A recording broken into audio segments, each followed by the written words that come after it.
Hello guys, कैसे हैं आप सब।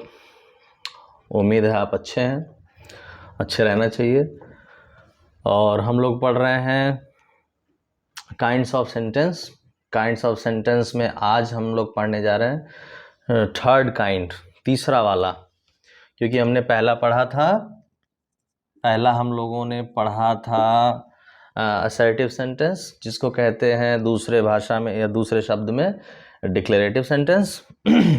और दूसरा पढ़ा था हमने इंटरोगेटिव सेंटेंस। तो असर्टिव हो गया, इंटरोगेटिव हो गया। आज हम लोग पढ़ने जा रहे हैं तीसरा, उसका नाम है इम्पेरेटिव सेंटेंस। इसको हिंदी में हम लोग कहते हैं विधिवाचक वाक्य। तो असर्टिव में हमने पढ़ा कि सीधा सीधा सेंटेंस जो था उसको हम कह रहे थे असर्टिव सेंटेंस, जिसमें आखिरी में फुल स्टॉप आता था। वह जा रहा है, वह खा रहा है, मैं आ रहा हूँ, मैं जा रहा हूँ, इसी तरह का। खाना खाता हूँ, वह खेलती है, इस तरह का था।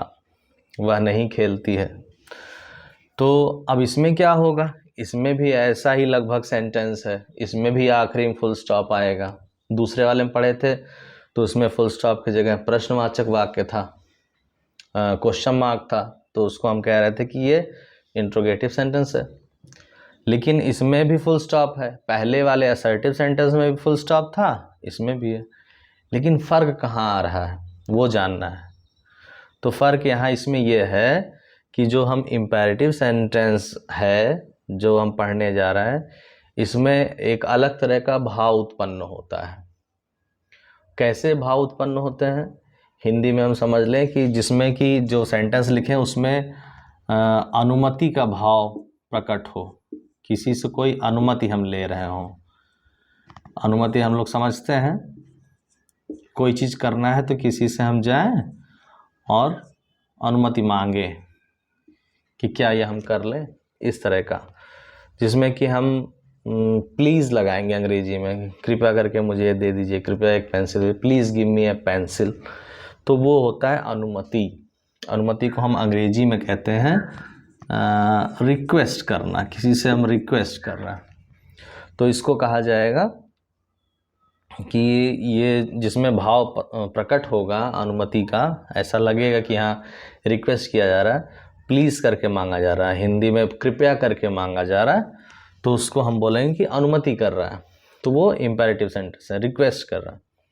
और क्या हो सकता है इसमें अनुमति के साथ आज्ञा ली जाती है या दी जाती है। इसको हम अंग्रेजी में कहते हैं कमांड। इसमें कमांड का भाव भी उत्पन्न होगा। आज्ञा ली जाएगी, दी जाएगी। और दूसरा है सलाह देना। किसी को हम अच्छी सलाह दे रहे हैं, परामर्श दे रहे हैं, जिसको हम परामर्श भी कहते हैं। सुझाव देना, तो हम लोग सुझाव भी देंगे। अंग्रेजी में इसको कहते हैं एडवाइस। तो ऐसा सेंटेंस जिसमें सलाह देने का भाव प्रकट होगा, उसको भी हम इम्पेरेटिव सेंटेंस में रखेंगे। तो इसी तरीके से रिक्वेस्ट, कमांड, ऑर्डर और एडवाइस होगा। ऑर्डर मतलब होता है आदेश, कि हम आदेश कर रहे हैं किसी को कुछ करने को। वाक्य में ऐसा कुछ है, ऑर्डर कहते हैं अंग्रेजी में। तो मेनली जो है ये 4 चीज़ का भाव उत्पन्न होगा। वाक्य को पढ़ने से, वाक्य के भाव में इनमें से चारों में से कुछ मुख्य रूप से आ जाएगा। तो लिखने में कोई बदलाव नहीं है, फुल स्टॉप के साथ ही लिखा रहेगा। लेकिन जब सेंटेंस पढ़ेंगे तो उसमें लगेगा किसी से कुछ मांगा जा रहा है, किसी को कुछ दिया जा रहा है, किसी को सलाह दी जा रही है, किसी को आदेश किया जा रहा है, कि दरवाज़ा बंद कर दो, मेरे लिए पानी ले आओ। कहीं प्यार से, कहीं पर थोड़ा सा गुस्सा हो कर के होगा। या कहीं हमें लगेगा कि हम अपने छोटे को बता रहे हैं, वो बार बार मना कर रहा है, रिफ्यूज़ कर रहा है कि हम पानी नहीं लाएंगे, तो थोड़ा सा हम गुस्से में उससे बोलते हैं। तो हम उसको कमांड कर रहे हैं, पानी लेके आओ, तो वो लेके आएगा। तो वो सेंटेंस पढ़ के हमें लगेगा कि हाँ वहाँ पे कमांड हो रहा है, आज्ञा दी जा रही, आज्ञा ली जा रही है। किसी को ऑर्डर कर रहे हैं कि ऐसा मत करो नहीं तो ये हो जाएगा। सलाह भी हम दे रहे हैं कि दवा टाइम से दवा खा लो, नहीं खाओगे तो बीमार पड़ जाओगे। Take medicine on time. तो ये सलाह देना, आदेश करना, कमांड और रिक्वेस्ट, अनुमति किसी से लेना, प्लीज करके बोलना, जो हमारे भाव उत्पन्न होंगे उसी को हम कहेंगे कि ये इम्पेरेटिव सेंटेंस है, विधिवाचक वाक्य है। तो इसमें हम लोग सबसे पहले हम डेफिनीशन लिख लें। डेफिनीशन से कोई भी चीज़ है बड़े हम याद कर लेते हैं तो वो आसान हो जाता है। तो डेफिनीशन, चलिए हम लोग डेफिनीशन लिख लेते हैं अंग्रेजी में, और यही 4 चीज़ आएगा उसमें। तो हम लिख लें कि a sentence that a sentence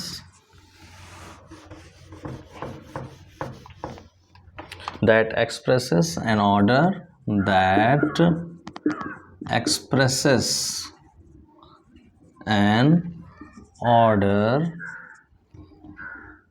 request,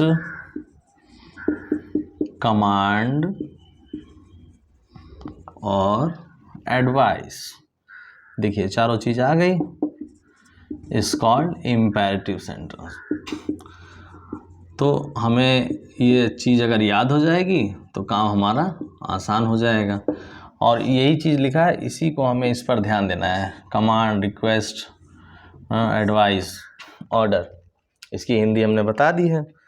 तो जब इसको हम पढ़ लेंगे, एक बार समझ लेंगे अच्छे से, तो हम एग्जाम्पल कुछ भी लिखें हम लोग को समझ में आ जाएगा कि हाँ ऐसे प्रकार के वाक्य लिखे जाएंगे तो इसको हम कहेंगे कि ये इम्पेरेटिव सेंटेंस है। जैसे हमने लिख दिया डोंट गो देयर, वहाँ मत जाना, तो ये हो गया एक तरह का ऑर्डर हम दे रहे हैं कि वहाँ जाना ज़रूरी नहीं है, वहाँ मत जाना। लेकिन इसमें एक चीज़ और हमें नोट करना है कि जो इसमें सेंटेंस आता है उसमें एक चीज़ छिपी होती है, वो नहीं लिखी जाती। वो क्या होता है? जैसे हमने एक और लिख दिया, please give me a pen, give me a pen.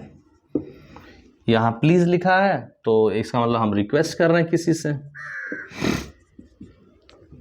तो इसमें क्या है, हमने बताया कि एक चीज़ छिपा होता है, वो गायब है, इसमें नहीं है। तो क्या है कि डोंट गिव देयर, वो कौन ना जाए, तुम वहाँ मत जाना। हिंदी में हो गया वहाँ मत जाना, डोंट गो देयर मतलब वहाँ मत जाना।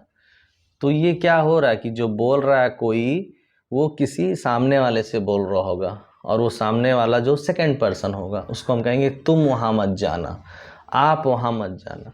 तो ये जो तुम और आप है यहाँ लिखा हुआ नहीं है, छिपा हुआ है। इसका मतलब यहाँ पर यू जो है छिपा हुआ है, इसका मतलब सब्जेक्ट छिपा हुआ है। किस सेंटेंस में? अगर कोई पूछेगा तो हम बता लेंगे कि इम्पेरेटिव सेंटेंस में जो सेंटेंस लिखा होता है उसमें सब्जेक्ट छिपा होता है। Please give me a pencil, हमको पेंसिल दे दो। कौन पेंसिल देगा? जो सामने होगा कि तुम मुझे पेंसिल दे दो। तो यहाँ भी यू छिपा हुआ है। तो ऐसे सेंटेंस में सब्जेक्ट छुपे होते हैं इम्पेरेटिव सेंटेंस में। तो ऑर्डर हो गया, रिक्वेस्ट हो गया। इसी तरह का और भी एग्जाम्पल है, हाँ, कि डोंट गो देयर, वहाँ मत जाओ, please give me a pen, मुझे एक पेन दे दो। हाँ, या फिर हम और लिख लें, ये डेफिनेशन आप लोग कर लीजिएगा। और एग्जाम्पल्स हम लोग देख लें। Shut the door, shut the door, दरवाज़ा बंद कर दो। हाँ, तो ये हम ऑर्डर दे रहे हैं या कमांड कर रहे हैं। हाँ, जब बच्चा ना सुन रहा हो, रिफ्यूज़ कर रहा हो कि हम नहीं बंद करेंगे, तो उसको थोड़ा सा हम रूड बिहेवियर करते हैं, गुस्से में कहते हैं जाओ दरवाज़ा बंद कर देना, तुम दरवाज़ा बंद कर दो, go you shut the door. तो you shut the door, you यहाँ भी छिपा हुआ है, तो वो समझ जाएगा कि हम इसे कहा जा रहा है shut the door, close the window, open the gate, open the gate, यहाँ भी यू छिपा हुआ है। तो ऐसे सेंटेंस जिसमें ऑर्डर हो, रिक्वेस्ट हो, कमांड हो, ऐसे सेंटेंस को हम कहेंगे कि ये इम्पेरेटिव सेंटेंस है। या हमने लिख दिया बी देयर एट टाइम या be there at 5, be there at, वहाँ 5 बजे पहुँच जाना। तो तुम वहाँ 5 बजे पहुँच जाना। तो ये एक तरह का हमने कमांड दिया है, किसी से कहा है कि आ जाना। तो ये सारे example, shut the door, open the gate, be there at 5, don't go there, please give me a pen, request कर रहे हैं। तो इस तमाम तरह के सेंटेंस को हम इम्पेरेटिव सेंटेंस कहेंगे। केवल भाव देख करके, भाव उत्पन्न हो रहा है, हम सोचेंगे, समझेंगे और समझ जाएंगे कि ये इम्पेरेटिव सेंटेंस है। तो इम्पेरेटिव सेंटेंस में मुख्य रूप से समझने के लिए दो ही चीज़ है, एक भाव समझिए और दूसरा यहाँ पर यू जो है, सब्जेक्ट जो है वो छिपा हुआ है, सब्जेक्ट हमें दिखाई नहीं दे रहा है। तो उम्मीद है आपको अच्छे से समझ में आ गया इम्पेरेटिव सेंटेंस। ऐसे तमाम सारे आप एग्जाम्पल्स और अपने बुक्स से देखिएगा, समझिएगा, पढ़िएगा। और इस वीडियो के डिस्क्रिप्शन में हम आपका असर्टिव सेंटेंस का भी लिंक भेज देंगे, उसको भी पढ़ लीजिए, और इंट्रोगेटिव का भी भेज देंगे। तो ये तीसरा हो गया। उम्मीद है आपको समझ में आ गया होगा। अगले में हम पढ़ेंगे, अगले पार्ट में हमारा चौथा वाला काइंड ऑफ सेंटेंस, उसको हम कहते हैं ऑप्टेटिव सेंटेंस। फिर आखिरी वाला। तो एक वीडियो में हम एक ही चीज़ के बारे में पढ़ रहे हैं, ताकि बढ़िया से हम नोट्स बना लें और उसको अच्छे से समझ लें। तो that's all for today. Have a good day. Tata.